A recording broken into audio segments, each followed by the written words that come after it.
What's up, everyone, and welcome back to Movie Raised.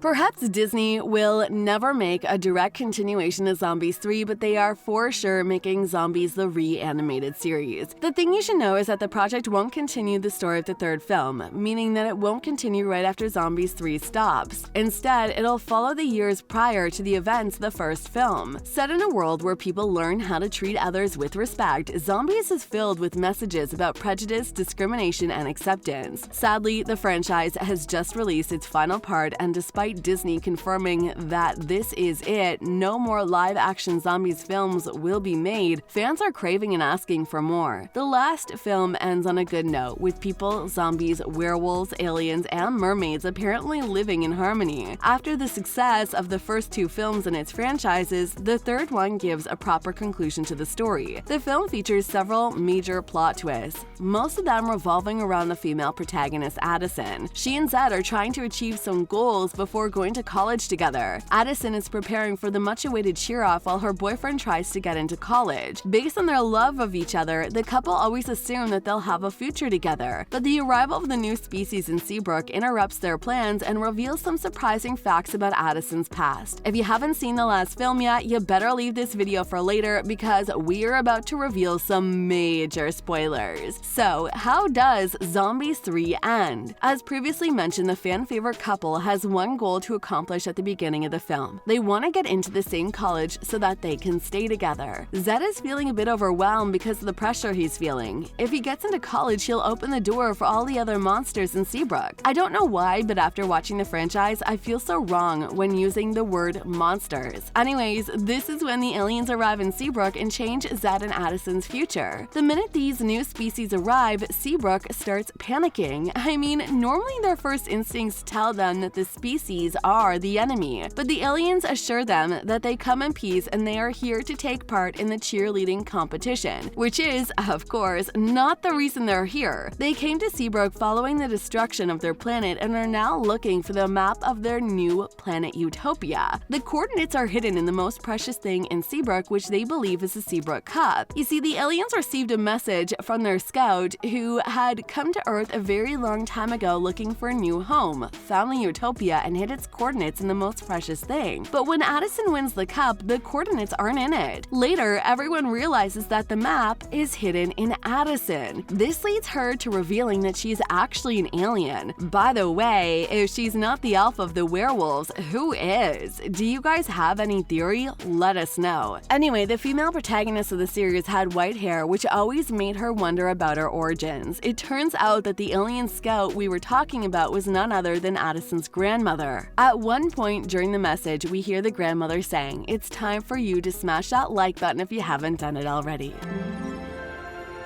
Grandpa?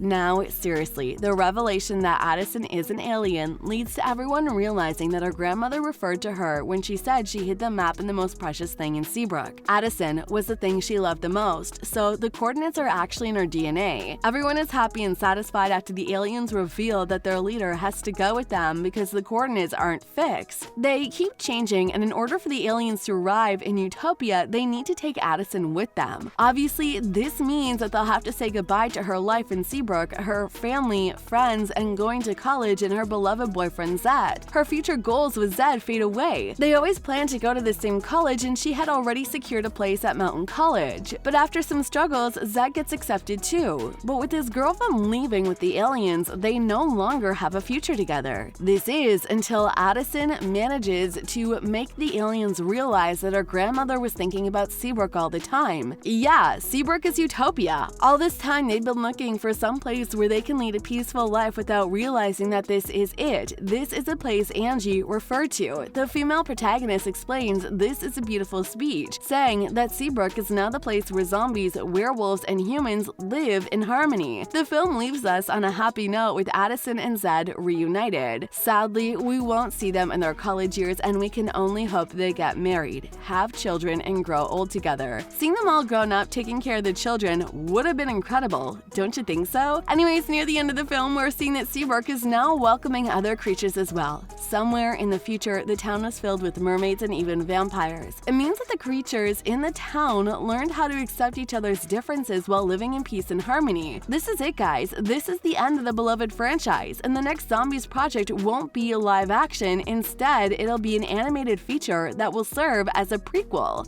Shortly after the premiere of the third installment, Disney announced that we're getting a new Zombies project. At the Annecy International Animation Film Festival, the company announced that the next installment in the Zombies franchise, Zombies, the Reanimated series. Thankfully, we'll see our favorite characters again, including Zed, Addison, Eliza, Willa, and the entire Seabrook crew. This gang may have already finished the story, but we have a lot to learn about their early days in Seabrook, which is the exact purpose of this animated project. This means that we'll see the lives of Zed before he meets Addison. A.O. Davis, the president of the Disney-branded television, said in a statement, "The announcements out of Annecy today further cement Disney as the leader in animation. These new series represent the very best from our teams at Disney Television Animation and Disney Junior. They build upon Disney-branded television commitments to work with incredible storytellers, whose diverse voices not only allow our young audiences to see themselves reflected on screen, but help them better navigate their world." Fans were lucky enough to even see the first teaser trailer.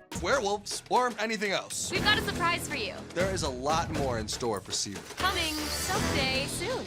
Disney has released the teaser trailer for Zombies, the Reanimated series. The animated series will be based on the previous films, and we won't see our favorite cast ensemble reprising their roles because, as aforementioned, this will be an animation rather than a live action. Per IMDb, the project follows Zed, Addison, Eliza, Willa, and the entire Seabrook crew as they try to figure out how to survive high school, while all kinds of mythical monsters come to look for a fresh start at Seabrook. Zombies, the Reanimated series will be released on Disney Plus in 2023. Since this is a prequel that will follow the events prior to the first film, does this mean that we will see the power plant explosion that created the zombies? At the very beginning of the film, Zed, played by Milo Manheim, and Addison, played by the amazingly talented Meg Donnelly, explain how the zombies arrived in Seabrook. Someone dropped some lime drink and mixed it with the mysterious green smoke, which caused half of the population of the town to turn into zombies. The zombies attacked the town, and then people built a wall and created a barrier between the zombies and humans. 50 years later, the zombies learned how to use their brains and not eat others' brains. Then they said that you need to smash that subscribe button and notification bell so you'll never miss any of our videos in the future. But no, seriously, what kind of events do you want to see in this animated project? Let us know, and we'll see you in the next video.